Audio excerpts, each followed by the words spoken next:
Alright, what's up everybody? It was a little later getting off work, so I feel a little out of my zone. But I'm gonna ramble about something that I've seen.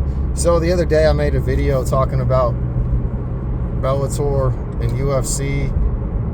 Man, I wonder if I even uploaded that. I remember at the end of it I was like, I don't know if I even want to put that online. But anyways, said bellator and UFC. I mean PFL and bellator. PFL recently bought bellator. Chael had put out a video talking about what did they really buy. Reason being, and that's a little question, so they bought contracts and this and that of fighters and whatever, and the brand name and this and that. But the reason it's kind of like, what did they really buy, is because they were probably going out of business within the next year anyways, which is kind of, to me, it reminded me of WWE and WCW back in the day when Vince McMahon turned around and bought WCW. It was actually, WCW was in a financial bind and they weren't going to make it another year in business. Like they were going to shut them off if they didn't sell. So that was an interesting question of what you're really buying and why. I'm going to make this truck mad, but I can't help. But then from there, the former executive, I don't know what, an executive from Bellator has come out since the sale, and he basically said one championship is scamming people. Now, if I were to sit from the outside, and if you've listened to several of my videos, you've probably heard me reference one, and I was predicting that one would probably overcome the UFC within the next 5 to 10 years, or at least get on their level. And my theory behind that is one approached it in a smart manner, at least from my viewpoint. UFC has the market in the USA. They don't have the market anywhere else locked down like it is in the USA. I don't even tell you.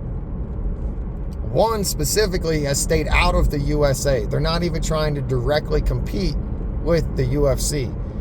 And every competitor is trying to find a little different niche to be that would make them better as a view, better to, or more entertaining to view than the UFC, as from a spectator standpoint.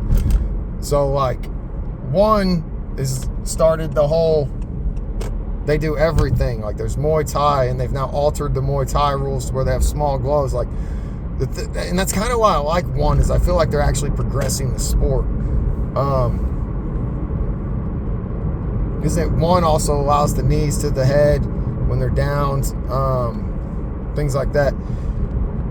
Those are minor differences. Where PFL really, I like the idea of their approach. I don't know how effective it is.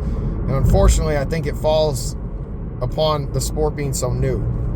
So PFL tries to like keep track of the stats. If you haven't watched the PFL thing, at the bottom there's almost a scoreboard similar to football that'll say like how many significant strikes thrown, landed, takedowns, attempted, and it's like live counted.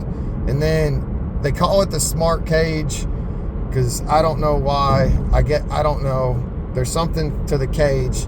But I know like the ref is wearing like those Google glasses, so that there's a video camera from the ref's perspective, which isn't, they don't use it unless it's like a replay or something. It's really not that valuable, I don't think. But it's something different, and I get why they did that.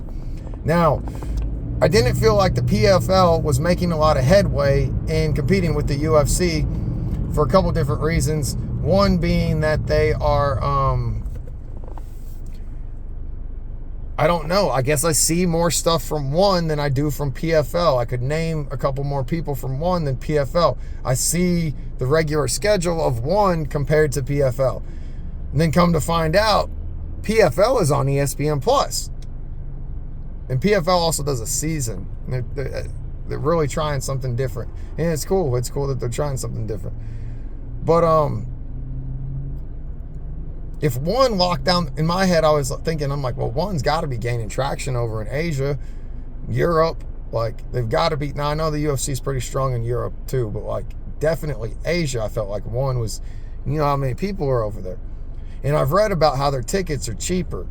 Or it was like in some areas it sounded like they were dirt cheap and they'd fill the arena. And in some areas it's like they knew they couldn't fill the arena, so they'd price the ticket a little higher.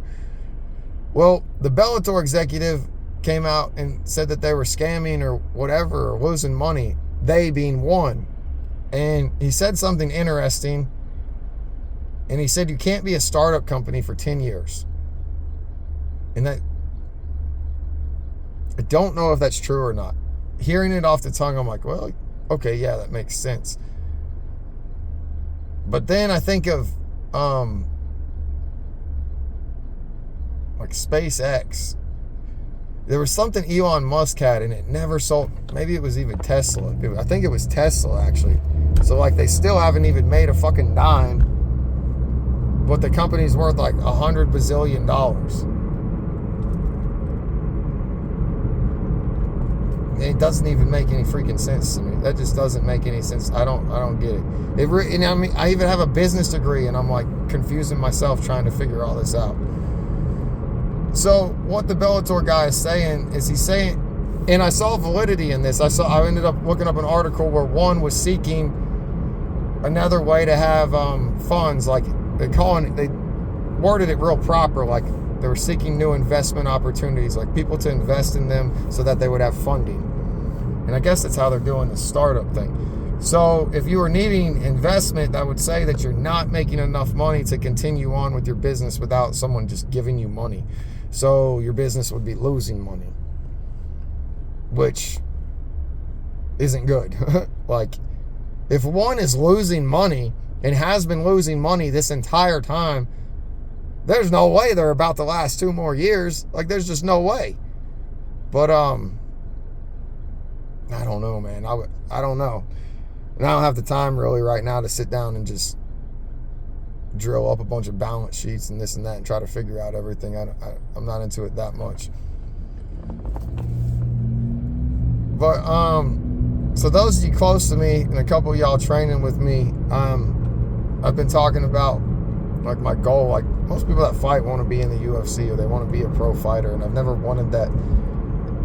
I'm almost hesitant to say what I'm thinking of doing, because there's this one particular D-bag always trying to steal my ideas, and nah, screw him, he ain't real, he can't do it. So like promotion, but how to make money in it. Actually, no, I'm not gonna go in detail, y'all. I ain't risking no one stealing my ideas on this, because I've been watching a couple different promotions and how it works and the way they invest their money. And I don't know, I'm still just thinking about it all. But a couple questions I have to ask. I feel like the winner at one championship, so I know at PFL they do a season and then that's who's granted the champion. But I feel like at one, I've watched or I've seen the replay of where like someone won a belt. Maybe they held a tournament, I don't know. But then they got a check. And for whatever reason, I'm wanting to say it's $1 million. But I feel like that might be PFL. But I'm almost positive I've seen people in one holding up a check. Why would you make it that high if you weren't making money? Like, why would you give Demetrius Johnson $1 million if he's not bringing it in revenue by selling tickets? Like, that just, what?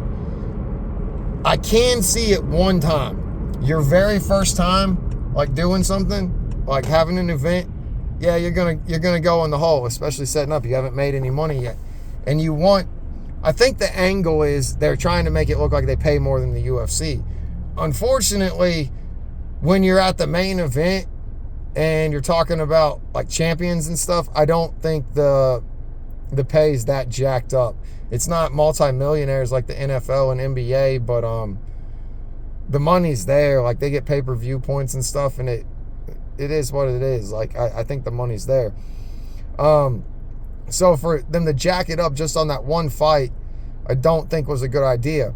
If they would have taken that $1 million, and this could have been either one of them, any of them, take the $1 million and split it up, and you could have literally paid a fighter $100,000 for 10 fights.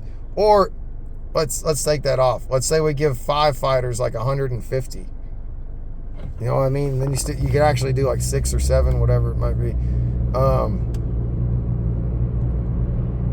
You could get some real talent from the UFC, because they pay people $15,000, and they're only paying $15,000 because Jake Paul got up in their ass about it.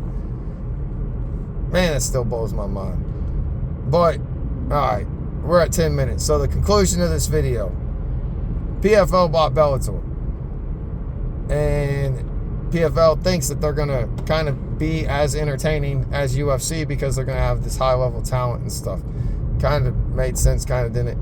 But a former Bellator executive said that one championship is scamming people and they're losing money, and they're like I don't think he said they're gonna go bankrupt, but he's like they're not making any money.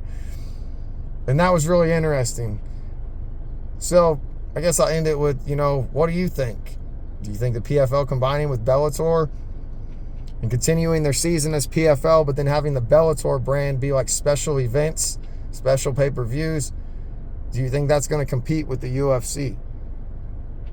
And then in addition, do you think one is actually losing money? I don't know.